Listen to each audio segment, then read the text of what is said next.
Medical scientists from all over the world gather in San Francisco for the 6th International AIDS Conference. It's just over 2 years since dispatchers first argued that the conventional wisdom on AIDS was misguided and that the virus HIV was not the cause of the disease at all. The program won Britain's top award for television journalism.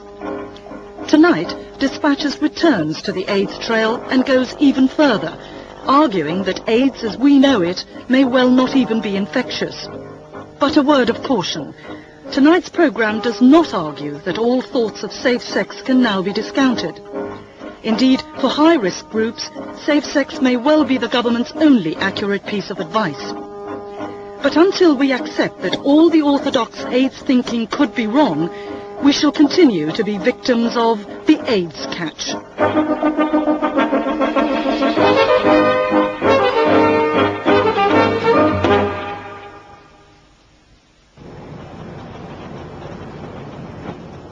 It was here, at Berkeley campus, University of California, that the genetic structure of a newly identified group of viruses was first discovered by Professor Peter Duesberg and his colleagues.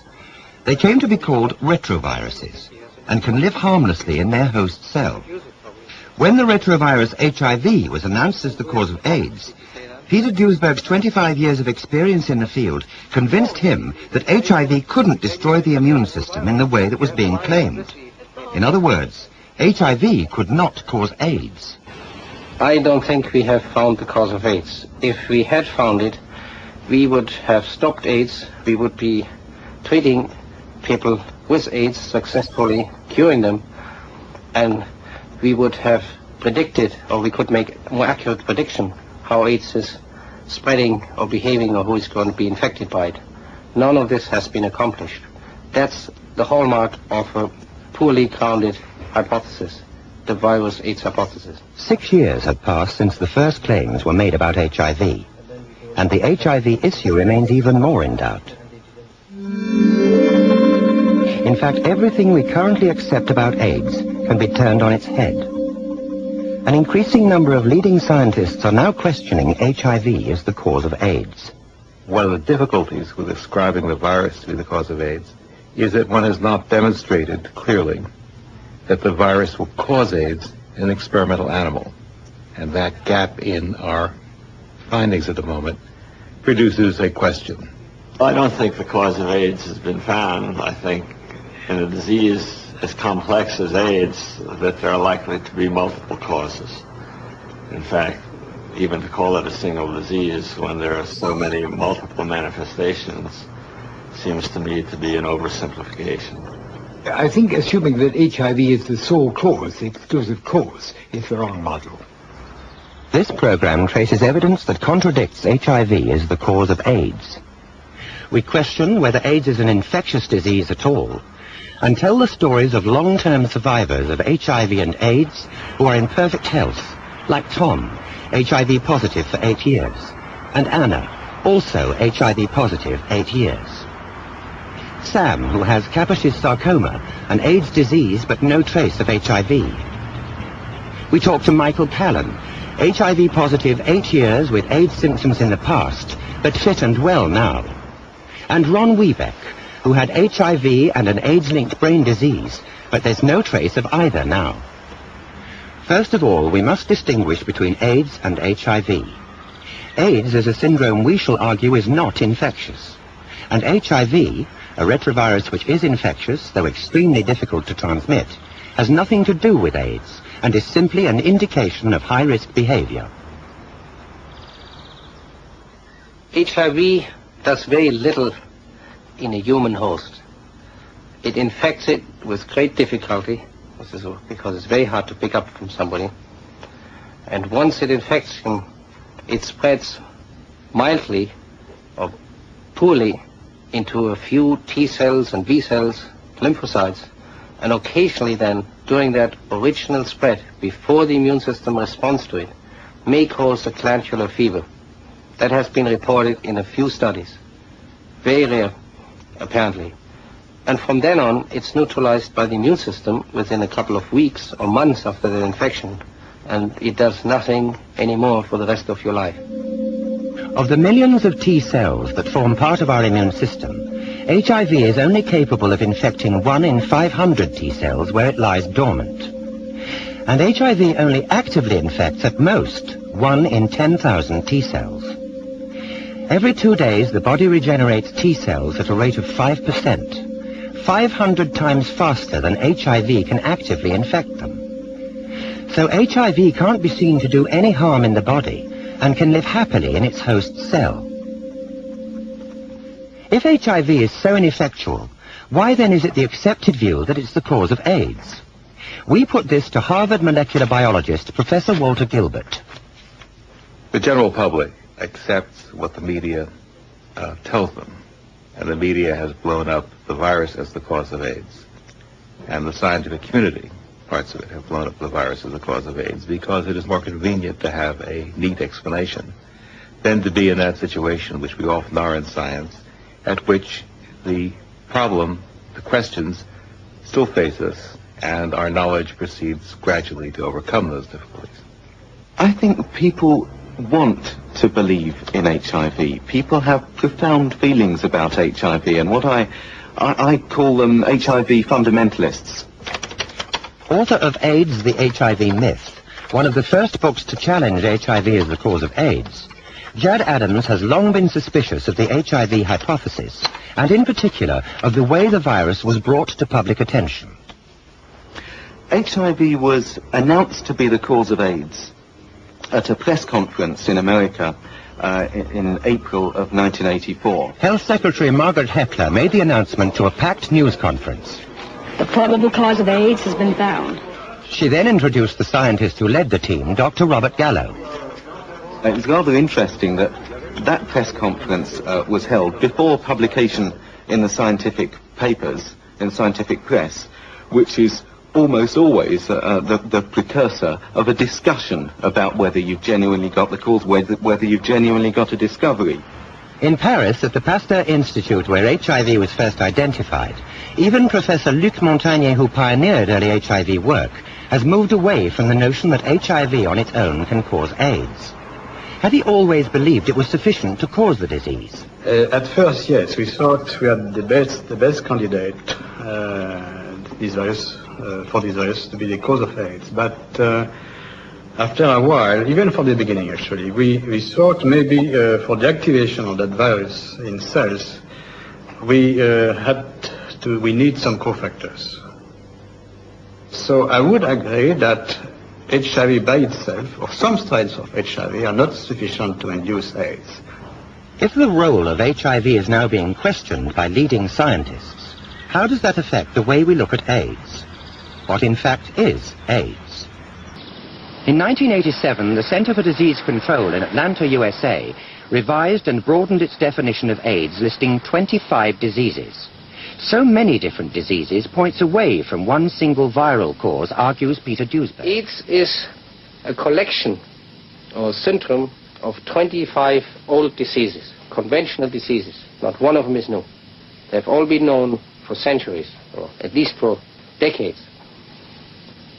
with the provision that you have to find antibody to HIV or virus or some other traces of that virus. When they are found, then those who believe in the virus as a cause of AIDS say those 25 diseases, any one of them or combination of them, were caused by the virus. For example, if you have tuberculosis and you find HIV, they say HIV has done it. 80 years ago, 100 years ago, Robert Koch used to say it's tuberculosis bacillus. AIDS doesn't seem to behave like an infectious disease because it remains within the high-risk groups. In the USA, 92%, and in the UK, 95% of those who get AIDS are men who are either intravenous drug users, active homosexuals, or both. No infectious agent could be that selective. So is AIDS infectious at all? Before discussing this, we should take a careful look at what we've most often been told about HIV and AIDS and clear up some existing misconceptions. Most of us have heard that if you got HIV, you would certainly get AIDS and would certainly die. It was simply a matter of when. It is a deadly disease and there is no known cure. The virus can be passed during sexual intercourse with an infected man or woman. And the latency period between infection and full-blown AIDS has been stretched from 1 year to 5 years to 10 years, and now some suggest even longer, depending on risk behavior. The goalposts are constantly being moved, and more contradictions to the viral AIDS hypothesis are emerging. For example, only a small proportion of HIV-positive people ever develop full-blown AIDS. In the USA, in any 1 year, only 1.5% of the estimated HIV positives get AIDS. This means that 98.5% don't get AIDS.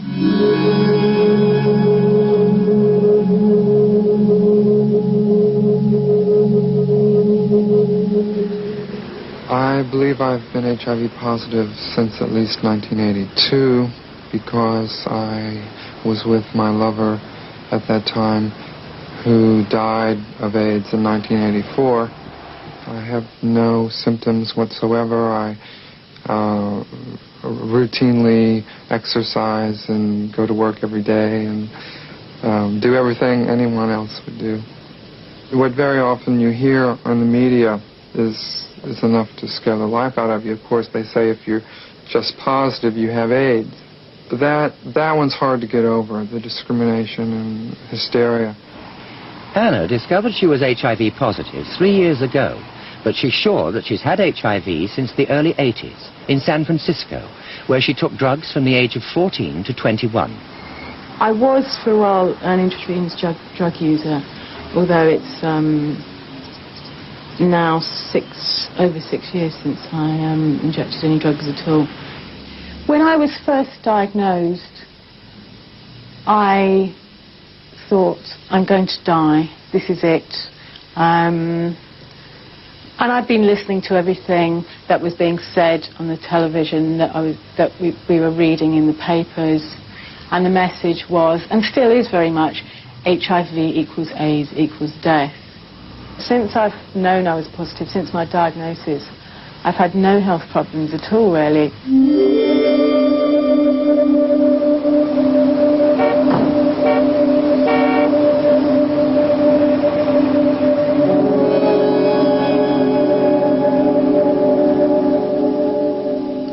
Kaposi's sarcoma, or KS, has always been one of the key diseases associated with AIDS, producing purple lesions on the skin and internally. Sam has KS, but is amongst a growing number of men who have Kaposi's sarcoma but no trace of HIV. At New York University Medical Center, Sam's doctor, Dr. Alvin Friedman Keene, was one of the first physicians to associate Kaposi's sarcoma with AIDS.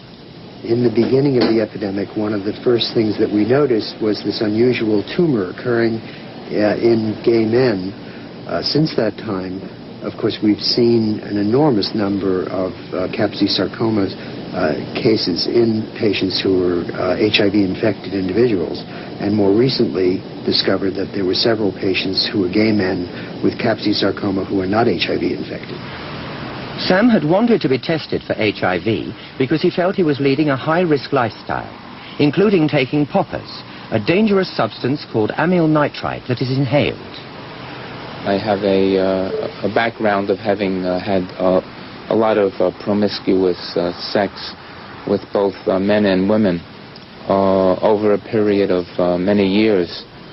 And with all of the people coming down with AIDS, I thought that I was in a risk group, and I had every reason to think that I might have AIDS. I thought it was even probable that I did. So I was very interested in having an HIV test, and I wouldn't really have been surprised if it was positive. Fortunately, it was negative.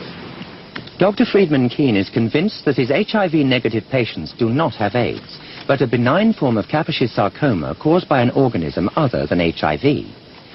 Dr. Robert-Root-Bernstein has been making a special study of KS and believes that Kaposi's sarcoma of itself, without HIV, can produce an irreversible AIDS-type condition.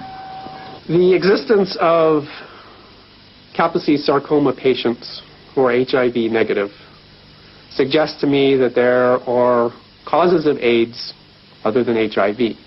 In fact, I've just completed a study of Kaposi sarcoma that goes back to the very first paper ever published on the subject by Maurice Kaposi in 1872. And it shows that, in fact, there are hundreds of Kaposi sarcomic patients matching the CDC definition of AIDS for over a century. These patients are not elderly men. These are teenage boys. They are young men in their 20s and 30s. They are often described as being previously healthy. The USA Center for Disease Control's definition of AIDS states that men under 60 with Kaposi sarcoma who have not been tested for HIV or whose tests are inconclusive have AIDS. Would Dr. Friedman Keene's patients with Kaposi sarcoma and no HIV be defined as having AIDS? At this particular time, the CDC, the Centers for Disease Control, and other scientists and epidemiologists around the country are reconsidering the definition of AIDS to perhaps change the definition not to include Kaposi sarcoma as a definitive diagnosis. They once more would have to redefine AIDS. They have to move the goalposts again, which they have a lot of practice in that. They have done that almost every year. They have revised and altered the definition of AIDS. Every year they have extended the latent period. They have added diseases until 87. Now they start subtracting them again. As the AIDS edifice begins to crumble, more anomalies emerge. UK government predictions, for example, said there would be 17,000 AIDS deaths by 1992. This has now been slashed to 5,000. That's by more than 2/3. And the number of predicted AIDS cases has been halved.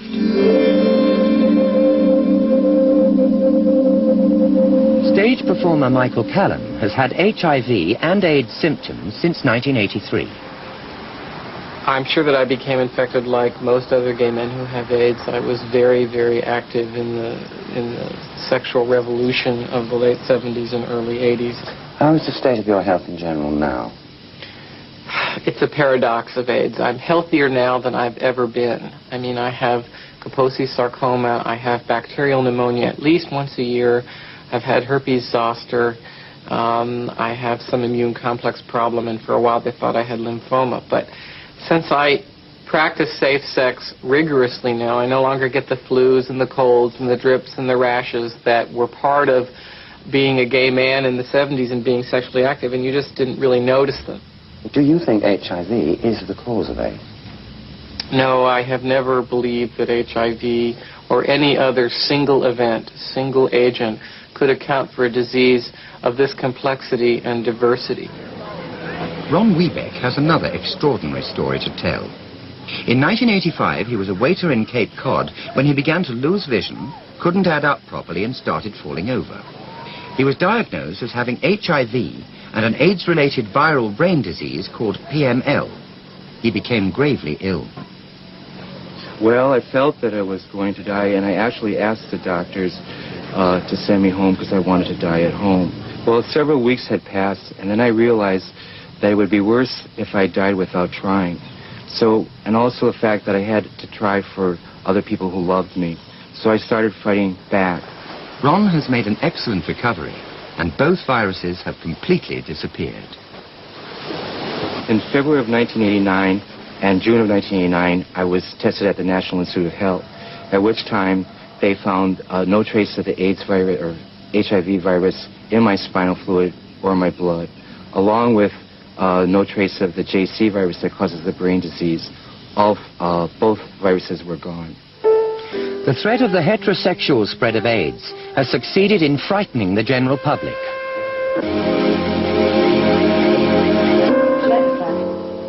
Yes, lovely.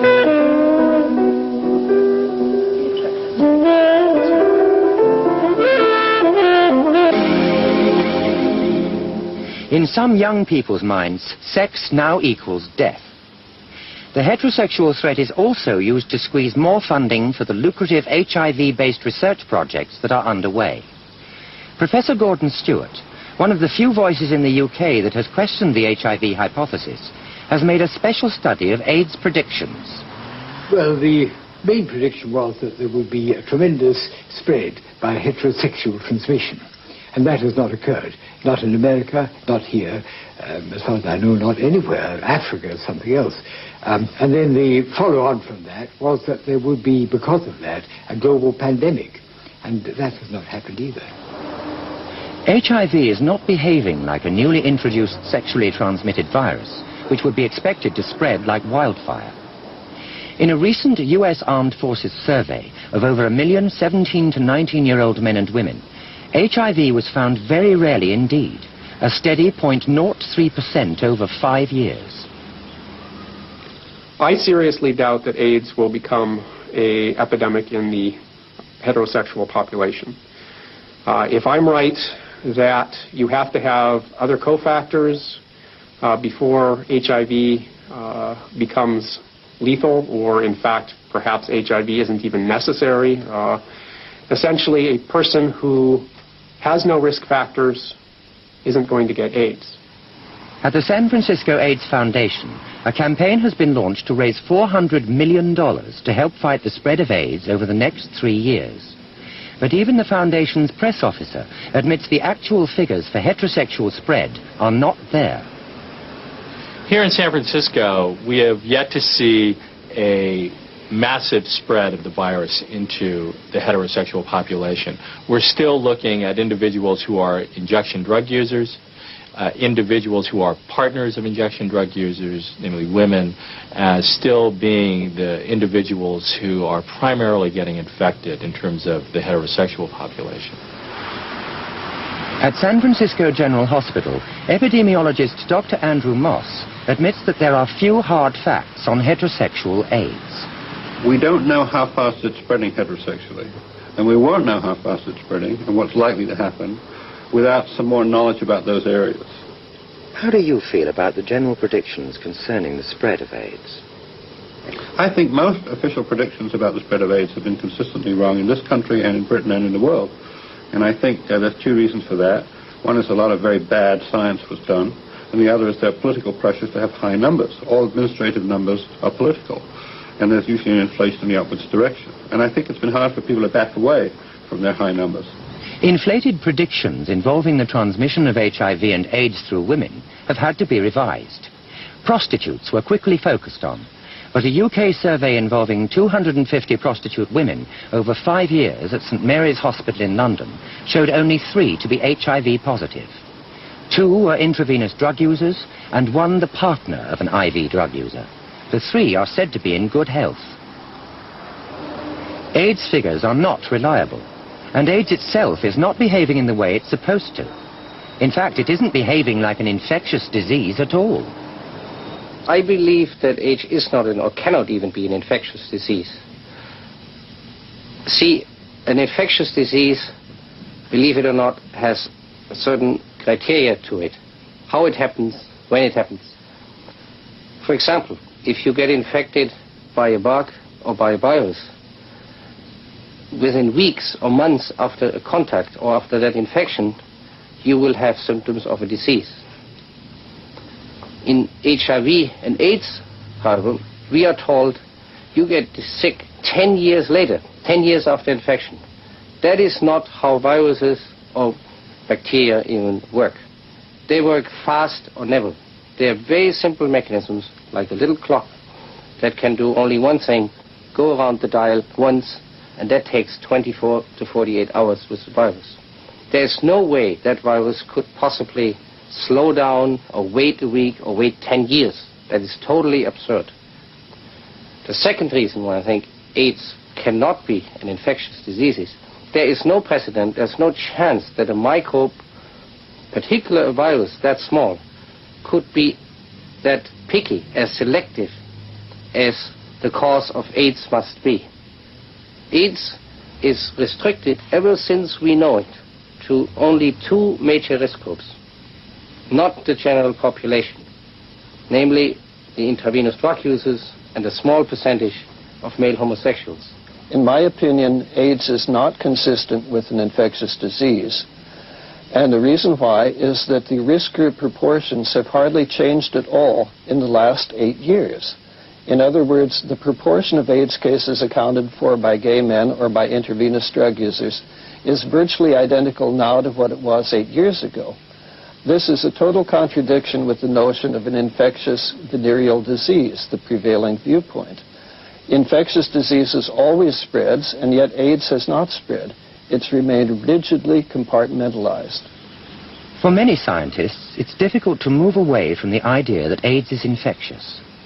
Recognizing now that HIV can't do the whole job alone, yet not wanting to let HIV go altogether, Professor Luc Montagnier is looking for other infectious agents that might act as cofactors with HIV. He's recently proposed mycoplasmas, which are small bacteria. Perhaps in order to have the disease, you need more than one agent. You need a second infection by mycoplasma or some kind of specific interaction between the virus and mycoplasma in order to have this burst of destruction of cells we see in AIDS patients. So there are many possibilities still. I think we are still in a at the very beginning of understanding AIDS. At the US Armed Forces Institute of Pathology, Dr. Shai-Ching Lo has also been working on a separate mycoplasma as a possible cause or cofactor in AIDS. How does Peter Duesberg view these cofactor theories? I think there's no chance for cofactor, an infectious cofactor, period, be it a mycoplasma or another virus or bacterium. A mycoplasma you would expect to be effective weeks or months after infection, like all other bacterial infections. And a mycoplasma would spread heterosexually and homosexually alike. It would spread randomly in the population, and AIDS doesn't. Physician and microbiologist Dr. Joseph Sonnabend treats many AIDS patients in New York. He has long made his doubts about HIV known and believes AIDS stems from multiple factors involving risk behavior that includes infectious components. I would believe that the infectious components are a variety of common or well-known infections, including virus infections such as cytomegalovirus infection, sexually transmitted diseases such as syphilis, and a variety of other common infections which are known to have immunosuppressive components. In the cities in which AIDS did occur, there certainly were quite extensive changes, and these were changes of a quantitative nature rather than a qualitative nature, and this simply means that the opportunities for promiscuous or anonymous sex increased enormously. As a result, the prevalence of different pathogens, different pathogenic organisms increased, so that even single exposures will be associated with the acquisition of some infection. But Peter Duesberg maintains the infectious element is a secondary phase. AIDS is primarily not an infectious disease, as I told you. It's primarily a result of, I suspect, of intoxication. Acquired immunodeficiency, as the word actually says in AIDS. You acquired by consuming drugs, malnutrition that is linked to it, often, or typically linked to it. Once that has happened, once you are immune deficient, then you are open to many infections that are secondary or opportunistic, as we say. That is not, therefore, an infectious disease. It is the result of that. What specific factors can bring about the irreversible breakdown of the immune system and are versatile enough to cause other conditions included in the AIDS syndrome? Conditions that have nothing whatsoever to do with immune suppression, like lymphoma, a tumor which can be malignant, encephalitis, a brain inflammation, and Kaposi's sarcoma, which is now thought not even to be linked with HIV.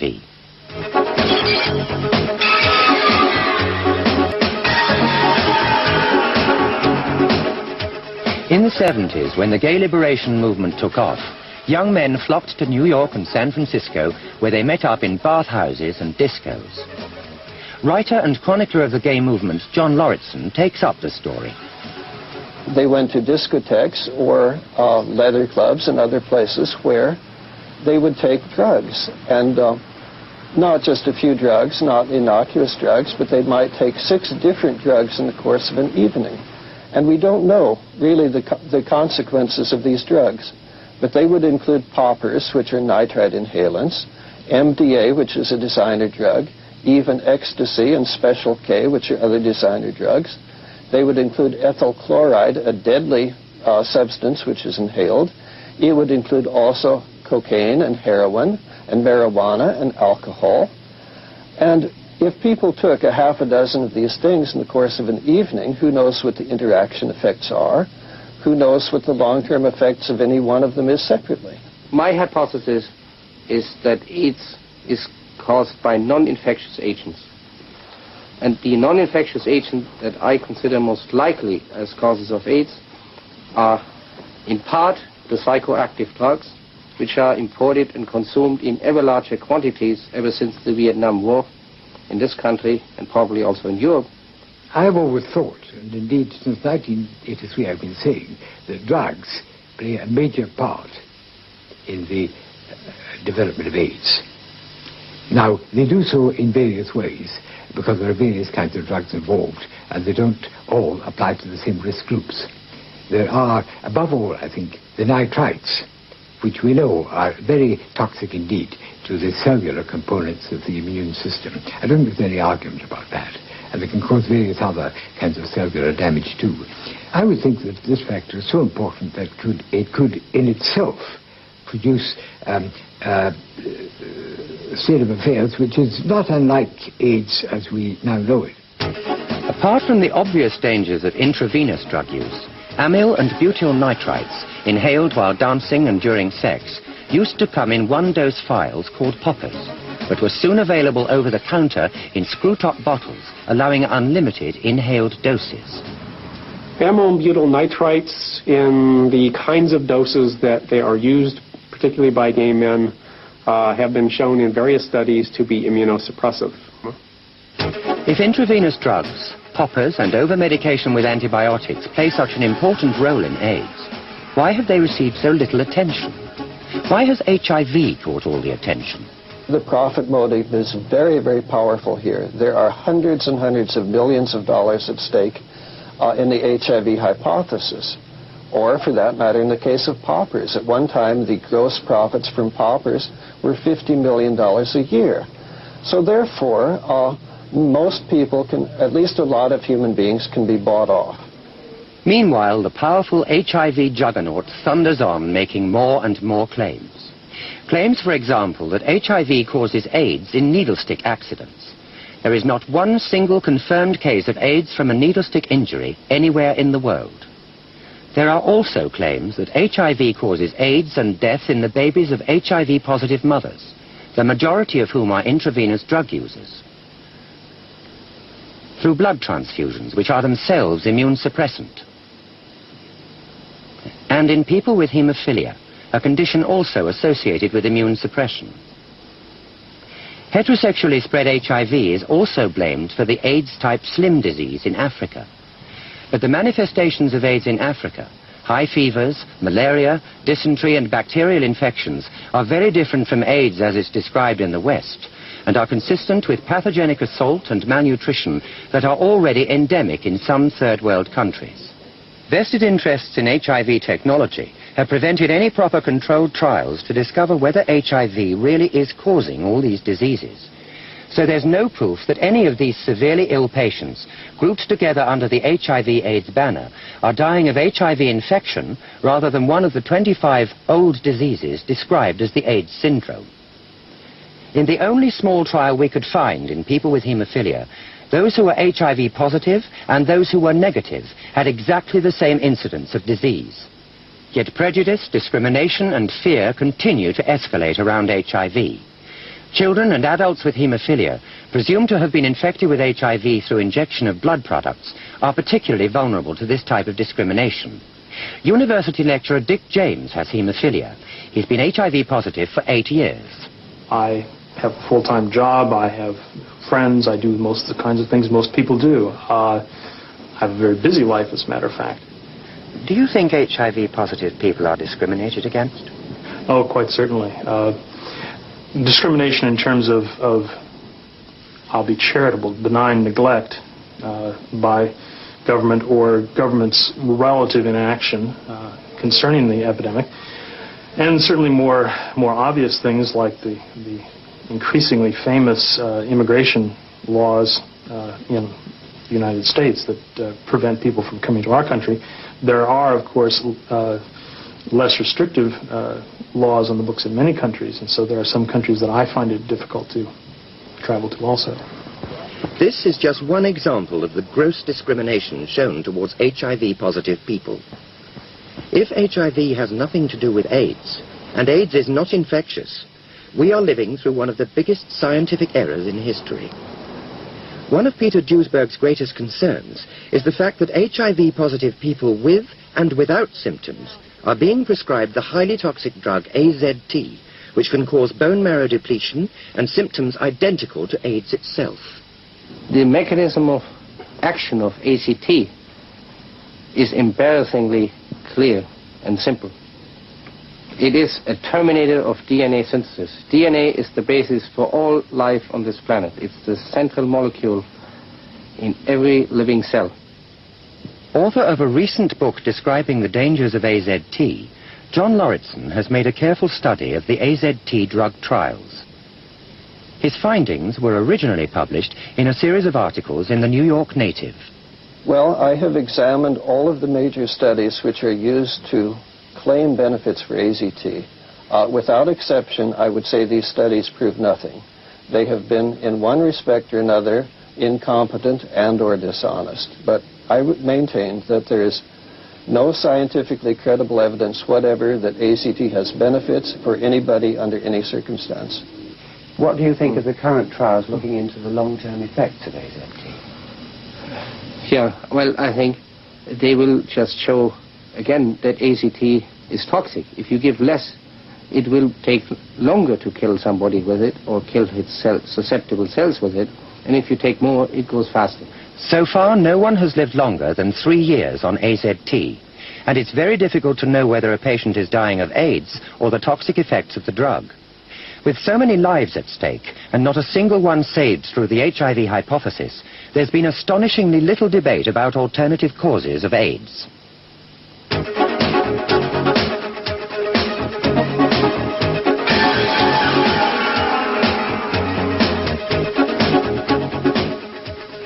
Big money invested in HIV technology has had its influence. Have financial interests helped stifle the debate about AIDS? Unfortunately, yes. Their financial interests are very obvious.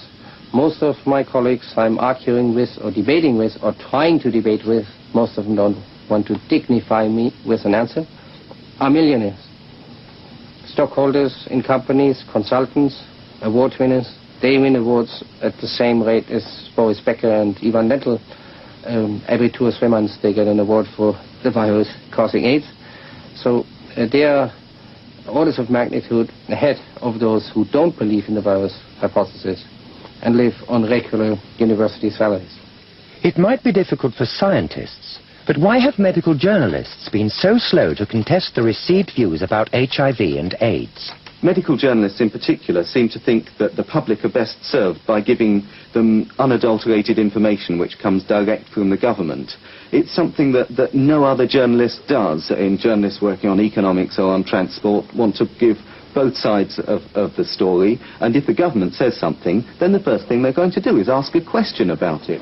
I think it's important to question accepted wisdom, and especially in a public health case like this. So I think it's dangerous for the public not to question the conventional wisdom.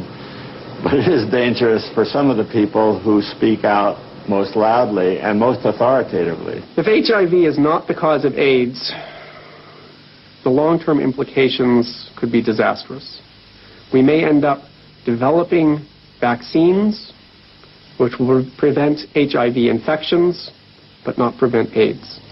And if AIDS is not infectious, what then? The implications would be very serious, very, very serious, in fact. Millions of lives that could have been saved won't be saved if we work on an ungrounded or poorly grounded hypothesis. AIDS prevention, which is now entirely based on preventing contacts with infected people, would take a totally different direction.